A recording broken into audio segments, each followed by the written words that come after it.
My thoughts and predictions for cluster jewels, notables, and keystones. So, to start off, more or less, I read this whole post last night, slept on it, and I've come across with the thought that these are the new meta. The reality is, these things are fantastically strong. It seems like more and more when PoE comes out with new content, they tend to be like, okay, well, this is what the previous meta was. Let's just push it a little bit. Let's give them stronger and stronger things. To begin with, I'll just put it like this.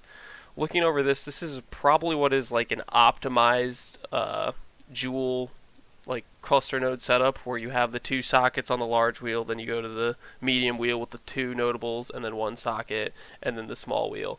And roughly just doing the math, I've looked over a lot of my builds and path of building. I counted up my notables, and typically most of my builds I had around 30 notables, considering that gives me around 110 passive points, 120 ish if you get to level 100, but then probably be a couple more notables.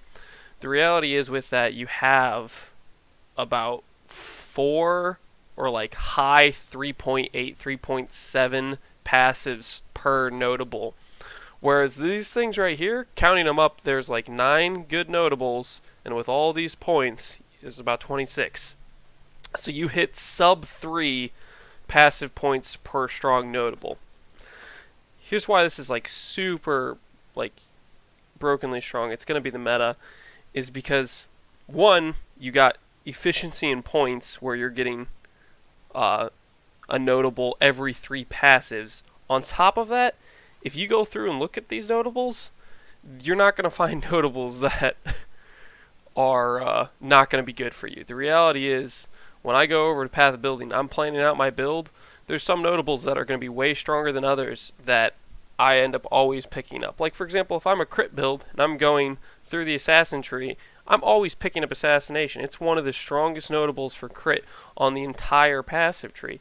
The reality is, these notables here, there are notables that are stronger than assassination, and you can always fit it in. Oh, what was I going to... Warcry.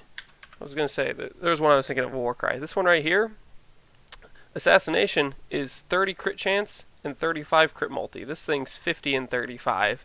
Granted, you have to be using Warcries, but there's other strong things in the Warcry notable too. Like if you got a thing with 3 of these notables, and you got intimidation plus this, plus another 15 crit multi, and 40 crit chance here, those are really strong nodes, and you're always going to be able to make use of that in a crit build that hits things. For the most part, if you're doing a hit build, you're doing crit. So the reality is, these notables are going to be the new meta. You're not going to be finding, from now on at least, I don't think there's going to be builds that do not use these. This is always going to be the case. From what I've gathered from all the posts they've had, listening to different devs talk about it in podcasts and stuff, these things should be relatively easy to roll / buy. So I don't think it'll be too expensive or too hard to end up copying builds based on their notables. They'll basically say, get this cluster jewel, make sure it has these possible notables on it with these extra jewel sockets, and then you look for this jewel with these notables. At the end of the day, from what I'm gathering, these should be pretty common, pretty easy to roll, and they're going to be a part of your builds when you're trying to look over builds people are making. So try to learn the system pretty well, because I am gathering from when I read over all these notables, there's something for every build out there for the most part, and it's very strong, very node efficient. You're going to end up using it. So that's my short of this.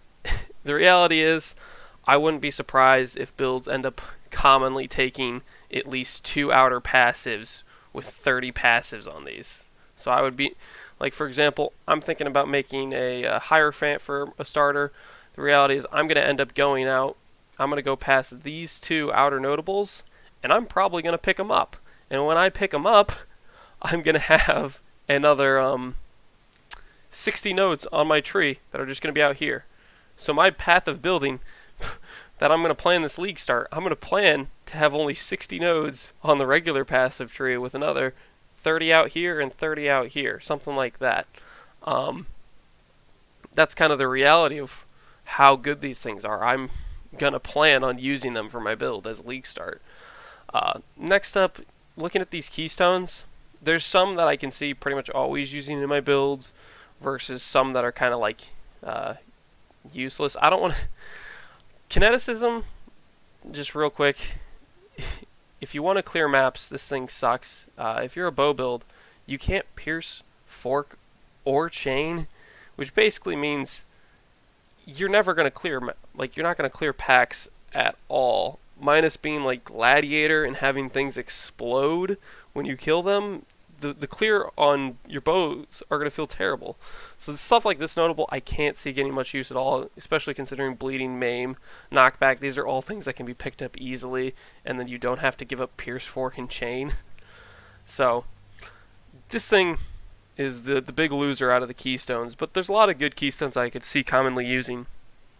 Like, I can already see if I make a life build, there's a good chance I'm going to fit in Discipline of Kitava just for the 5% life and mana recovery rate per second.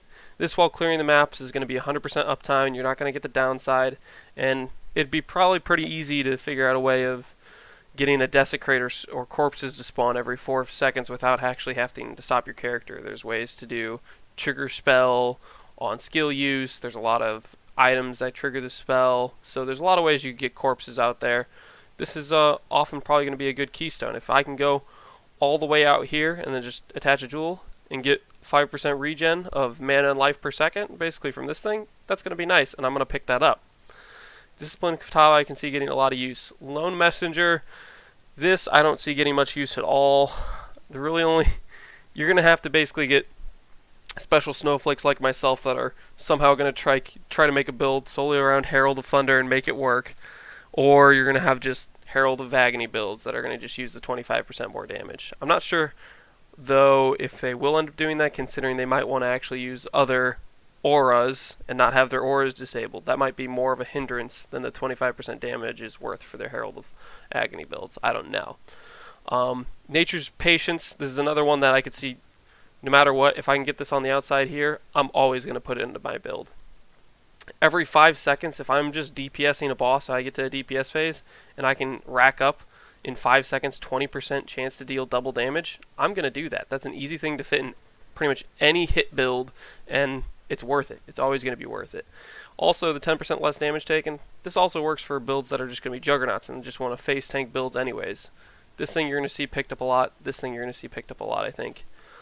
Secrets of Suffering, I could see this getting a lot of use. More or less, if you're a crit build that doesn't really care about doing ignite damage, you're always going to want this in your build. Being able to lower enemies' resistance by 30 is huge. Very strong, very powerful, probably going to be used a lot.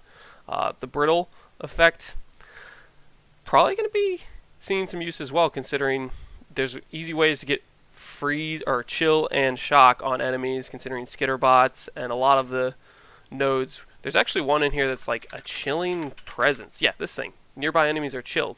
So they're giving you ways to chill, shock, freeze enemies that you don't even need to be able to freeze, shock, or chill with your hits or anything. So picking up these damage heavy and awesome elemental ailments is always going to be worth it for a lot of builds that are, elemental builds.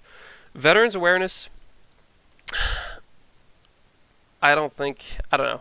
I don't see it being too used. If you're very good at mechanics, this is a good skill. I mean, at the end of the day, it says it all. It says Veterans Awareness. Like, if you're very good at timing abilities and whatnot, you can make huge use out of this. If you're able to basically know, hey, this is the one time I'm going to get hit during this fight, I activate my guard skill, all of a sudden you have, 85 max resistances plus another 20% additional physical damage reduction. It's huge, but making it so you take 20% more damage taken for 4 seconds after the buff is lost, that's pretty deadly, and that's going to end up killing you a lot. The reality is, if you're not good at timing when you use your guard skills or you misclick, this thing is totally going to get you killed, and you have to pay some passive points for it. I don't know if I myself will use it. I'm guessing better players that are really good at mechanics will make good use out of this, but for most people that play PoE, I don't think this is going to be a good choice for you. Hollow Palm Technique, this is... everybody's crazy about this. It seems very, very strong. Seems like the next level of Face Breakers, more or less, and maybe Face Breakers on steroids. It has a pretty heavy downside of not being able to use a main hand or an offhand or gloves, but you got to consider if you're using face breakers, you already are giving up a main hand, and you already are giving up gloves. The reality is the only additional thing this has you give up is a shield, and some people have run the numbers, and it's not very hard to hit the similar high-end face breaker DPS from a heavily invested character with a lot less invested. You're going to see a lot of hollow palm techniques. I wouldn't be surprised if it's maybe somewhat meta. I'm not sure it'll be full-on meta considering I haven't seen the patch notes. I don't know what all they're going to murder. Necromancer might die, maybe not. I don't think they can do enough to really kill it from being super strong, but maybe they'll kill it enough that the meta, people that follow the meta will, dip out and do other things like Impale. But anyways, this thing you're going to probably see a lot of. It's a pretty cool thing. There's going to be a lot of builds around it. Coming through these notables, there's just things that are just super freaking strong. You got an additional Impale hit. For those of you who haven't been around to buy Watcher's Eyes recently, if you were making an Impale build, there's a Watcher's Eye that gave you 2 additional Impale hits, and that was just that one mod. It was a fixed 15x to 30x item.